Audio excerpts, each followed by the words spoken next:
Hello ladies, gentlemen, boys, girls, innies, outies, in-betweeners and old Bill. My name's Dan and welcome back to another PAP Reports. Today's Monday, May the 4th, 2020. Today we're starting with something that most of you will already be aware of. Before the weekend, a video was shared, not only on this channel but all over the place, of a constable punching and kicking a lad caught on CCTV. Very soon after, a statement was made by West Midlands Police to say that they were looking into the incident. Not long after that, another video was shared showing the same constable and the same partner in another incident where the aggressive piece of shit grabbed the lad off his bike, proceeded to throw him over the bonnet of a police car, and then punched him several times in what looked like the kidneys. Now, it turns out that the lad on the bike who was assaulted was released afterwards with no charges. In fact, the story is that the cop grabbed him because he was thought to be riding a stolen bike. However, the stolen bike was black and the bike the man was on was grey. It has also been said that the police was told that the stolen bike had already been recovered. Now, soon after that second incident came to light, West Midlands Police released another statement saying that the constable had been referred to the IOPC over his actions and that he had in fact been suspended, all the while refusing to give a name of the constable and also no mention of who his partner was, on both occasions who either stood by or assisted in the unlawful beating. Now, I was given a potential name and collar number for the constable, which I shared here on YouTube, making sure that people knew the name and collar number had not been confirmed. And yesterday, West Midlands Police commented on my video from their very own verified YouTube channel to tell me that the information regarding the identity of the officer is incorrect. An investigation is underway by the Independent Office of Police Conduct, and any naming or identification is extremely unhelpful. Now, let's be fair here. If I was a member of the public who had committed this crime, my name and picture would be all over the news. Because we don't have the same blue line privilege as the police, but when it comes to exposing one of these nasty thugs, even in the face of unsurmountable evidence, they still close ranks and protect their own. Now, the details PC 23771 Davis came to me from a serving constable, not from West Midlands, but a constable nonetheless. If this name is incorrect, then maybe West Midlands Police want to contact me directly and I'll let you know who gave me the details. But remember, West Midlands Police, eventually the name will come out, and if you have lied about it being wrong, you will simply be earning more distrust from the public if you're found to be lying. The Argus online news portal has reported that Sussex Police has seen digital complaints triple over the past 5 weeks, with more and more neighbours grassing on neighbours. Detective Chief Constable Shiner from Sussex Police is supposed to have said our 999 and 101 calls for the past month have remained lower than the same period last year, but our online reports have tripled. Much of that is being driven by the public reporting breaches of the current measures, whether this is supermarket behaviour, their neighbours having family round that they shouldn't, or parties. There are many different variations of breaches that people are reporting. We are encouraging and taking very seriously those people who do report incidents, whilst clearly not taking seriously other reports, such as burglaries. Going on to say, now when it comes to the actual reporting, of course, we triage those in the same way that we would do with anything else that came into the control room. There are some that are reported to us that we would probably never respond to. There are some, of course, that we do respond to, and we can respond to those quite quickly because of the number of visible resources we have got out in the community. When it comes to parties, it's about being proportionate and pragmatic in relation to the approach. That's a joke. A number of the reports we have had, when we have responded to them, have actually been almost hoax calls, or there have been neighbours erroneously calling on other neighbours. Whether that is because of a grudge, I'm not sure. We don't have the power of entry into premises for COVID-related incidents itself. However, we do have other powers available to us, which we could use if we suspect that other offences were being committed. Now remember that, folks. No power of entry for COVID-related incidents. In fact, under the coronavirus legislation, unless there's been a change in the past few days, police only have the power to enter if there is belief that someone is infected and needs to be removed to be tested for coronavirus. It's about being proportionate and pragmatic and making sure that post-COVID we do also keep as much of the public on board as we can. Well, I think you'll find that that ship has already sailed, don't you?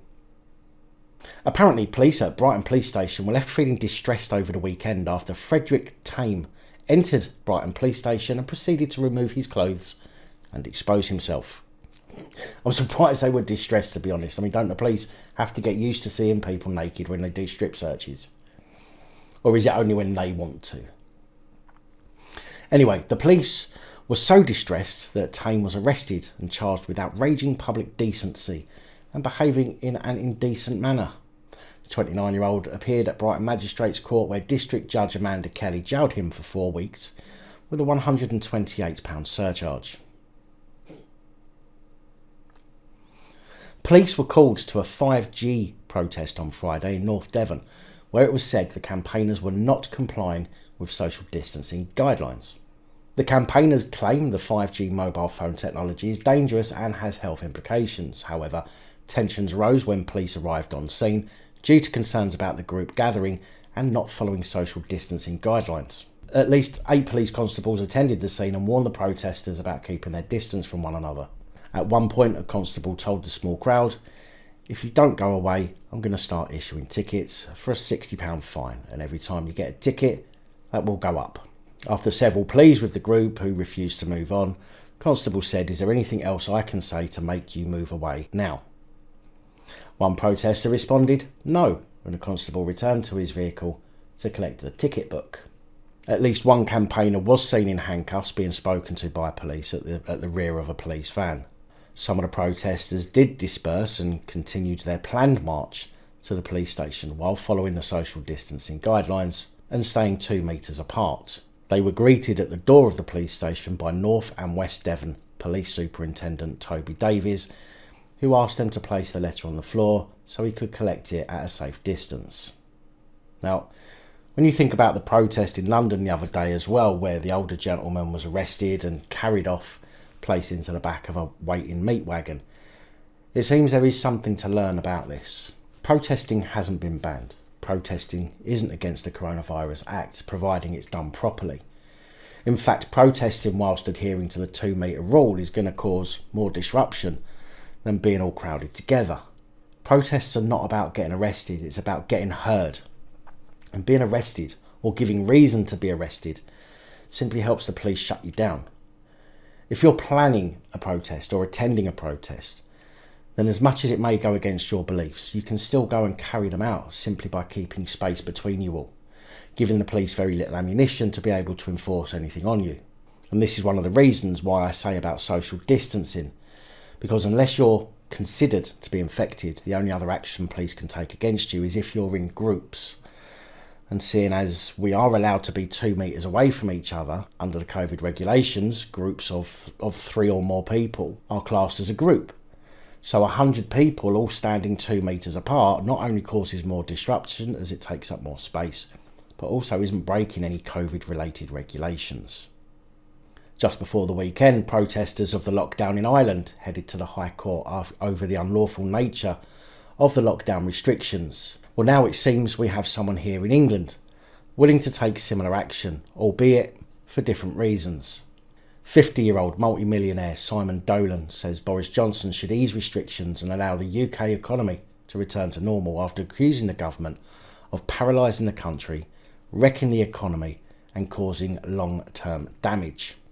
Lawyers for Mr Dolan, who is worth $141 million according to the Sunday Times Rich List, have formally notified ministers that he will pursue them through the High Court unless they end the draconian national quarantine.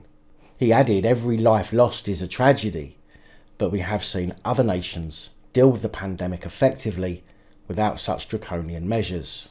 We are depriving children of proper education and instead teaching them to hide away from uncertainty rather than to confront it." Mr Dolan urged Mr Johnson to start by reopening schools and allowing gatherings of up to 100 people.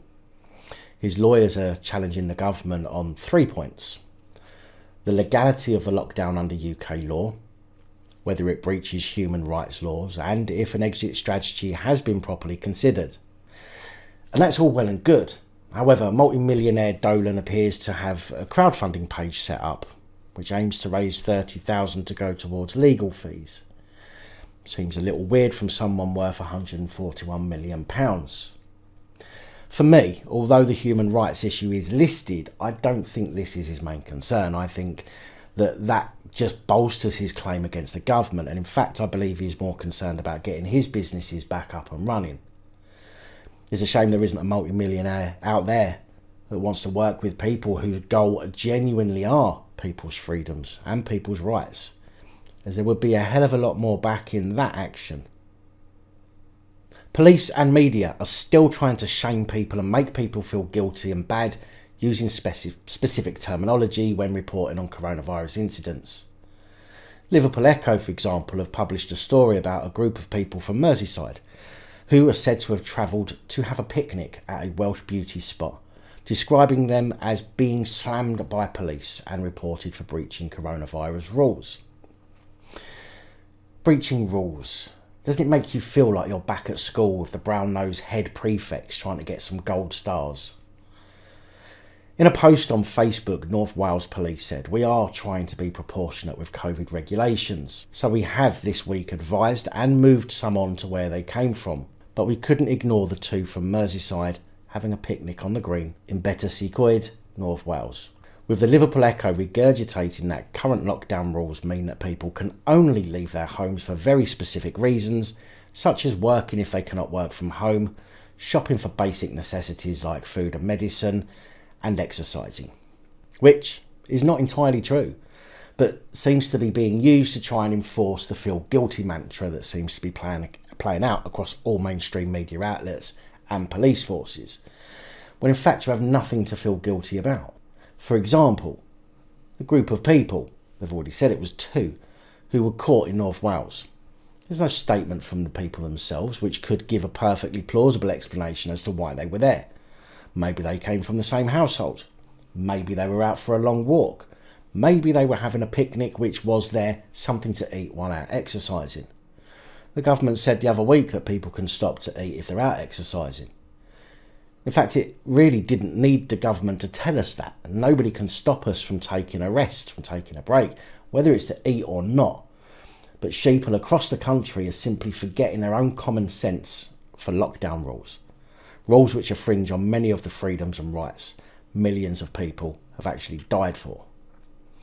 I suggest that if you do get your information from the mainstream media, you use your own brain to think about the incidents being reported, and stop simply taking the reports as factual representations of what's really going on without engaging your brain first. Who remembers Marie Dinou? I reported on her a few weeks ago as being the first person arrested and fined under the Coronavirus Act by British Transport Police. Marie was arrested for failing to give a reasonable excuse to Newcastle Police after she simply refused to speak to them. It later emerged that British Transport Police subsequently admitted she had been wrongly charged under the emergency legislation, and the £660 fine would have been set aside. However, she was arrested again after arriving in the Tayside area nearly 300 miles from her York home earlier last week. She spent Wednesday night in custody in Dundee and at one point stripped off to stage a naked protest about her treatment by the police. A spokesperson for the Crown Office and Procurator Fiscal Service said the Procurator Fiscal received a report relating to a 41-year-old woman and an incident said to have occurred in Dundee on the 29th of April. After careful consideration of the facts and circumstances of the case, including the available admissible evidence, the Procurator Fiscal decided there should be no proceedings taken at this time. So it looks like staying silent really can help. However, there are some caveats to that which I will be covering in a video in the near future. Speaking of staying silent, the Mirror has released some of the most absurd reasons people have given for being out of their homes. The report actually says for flouting the lockdown, but again, this is the wording used to make people feel naughty and bad. Gwent Police in Wales said most people were following advice to stay home, but a small minority selfishly put others at risk. Those who have been caught doing so have been fined, they said. And when you hear these reasons you're not going to be surprised why they were fined. Some of the reasons members of the public have offered include: I've been to buy nail clippers for the dog. My son is a rubbish cook, so I take him food every day. I'm taking my quad bike for a walk, and I promise I'm not going to ride it around in a field. I've just been to feed the fish. I don't watch the news, what's going on. I'm taking my mate to Newport to buy drugs. I thought I heard someone may be in trouble, so I came out to have a look, but I don't know their name or remember who the person was that told me. Now tell me this, do you think talking to the police is ever going to help your case if these are the best reasons people can come up with? Any reason you give will be used against you. Even if you're going to the shop for essentials, you will always be left feeling guilty or as though you're in trouble if you don't hurry along, rush round the store and hurry back home to your isolation, when that's simply not the case. The Mirror also reports that police officers have the powers to stop and ask you where members of the public are heading, have the power to stop and ask you where members of the public are going and issue fines if they don't believe you correctly. Fuck off.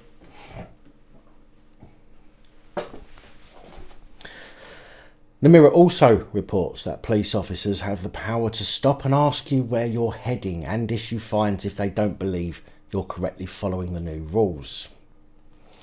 This is also incorrect. There is no part of the Coronavirus Act that gives police stop and account powers. You have no obligation to speak to them. So keep your silly, what they call excuses, to yourself and either come up with a better reason, or better still, don't be misled into thinking you have to account for yourself. Now, if that wasn't enough for you to think about staying stum, then this might be. It's been reported that the government are considering raising the penalty notices for people who are deemed to be ignoring the lockdown rules from £60 to £100 for a first offence, with the amount doubling for further so-called infractions. Currently, police can issue on-the-spot fixed penalty notices of £60 if somebody ignores the lockdown. But under a toughening of measures, this amount would nearly double, rising to £200 for a second offence and increasing with each further violation to a maximum of £3,200 for a sixth offence. While it is hoped that some social distancing measures may be relaxed from May 26, others are expected to be tightened in an effort to stifle the number of new COVID-19 infections, the government say. They say it is vital to avoid a catastrophic second wave of cases, and that it is crucial to keep the R rate of people a patient goes on to infect under 1. A Whitehall source said hand in hand with the new rules will come tougher enforcement powers for the police to crack down on the small minority who break the rules and stop them putting everyone else at greater risk. We will send a clear signal to the small minority of those breaching the rules that they will not get away with it by increasing the starting point for fines to £100. Well, if that doesn't give you, or if that doesn't encourage you to keep quiet, I don't know what will. Armed police and the Kent Police helicopter rushed to the scenes of reports of a tiger on the loose in the Kent countryside. Kent Police said officers were sent to Moat Road near Underriver following a report from a member of the public that a large wild cat had been seen in the area. Officers, including armed officers, attended as a precaution and, following a search of the area, have established there was no animal and no risk to the public, the police said. In fact, what they were attending to was a large wire and resin tiger sculpture that has been where it is for at least 20 years. The sculpture's creator, 85-year-old artist Juliet Simpson, said, "I took them down to the sculpture where they all had a good laugh and took lots of photographs. Well, I'm glad they've got the time to take photos." Out of the field opposite came a whole crowd of armed police who by then knew that it was all a false alarm, and I said, would they like to be introduced to my real live tiger? Strange that after more than 20 years the police were not already aware of it. Seems to me like something that would have been spotted at least once before and made a note of. It seems that local residents in Kent are taking the lockdown way too seriously after sending Kent armed police on another wild goose chase. 6 men and 2 women were arrested after officers descended on the White Horse pub in the historic Kent village of Otham.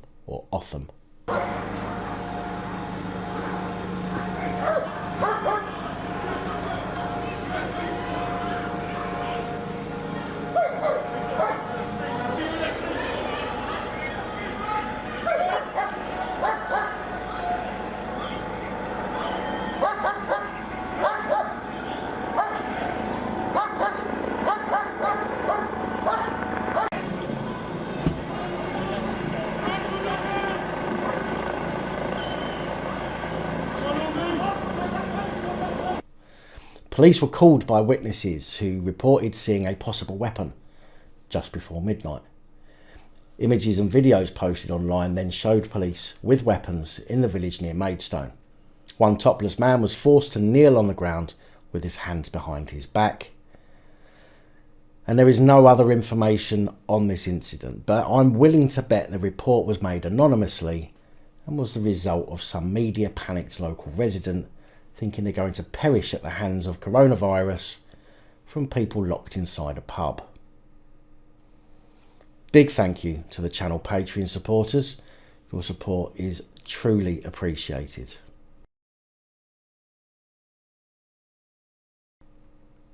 Anyway, that is all I have for you today. Please like, share, comment and subscribe. Let me know your thoughts, as I know many of you will. And until next time, please stay safe, look after each other, film the police, other officials and keep quiet. Good night, all. Thank you for taking the time to watch this video. If you like the content and you'd like to help support the channel, you can do so. In the description of every video there are some links to ways that you're able to help support the channel so I can continue putting out content. If you're unable to help us in that way, hit that subscribe button up the top there. If you haven't already, become a subscriber. That is support enough. Share the videos, comment, like, it all helps. If you're looking for something else to watch, up top there is my latest video. Down the bottom there is a video that YouTube recommends for you.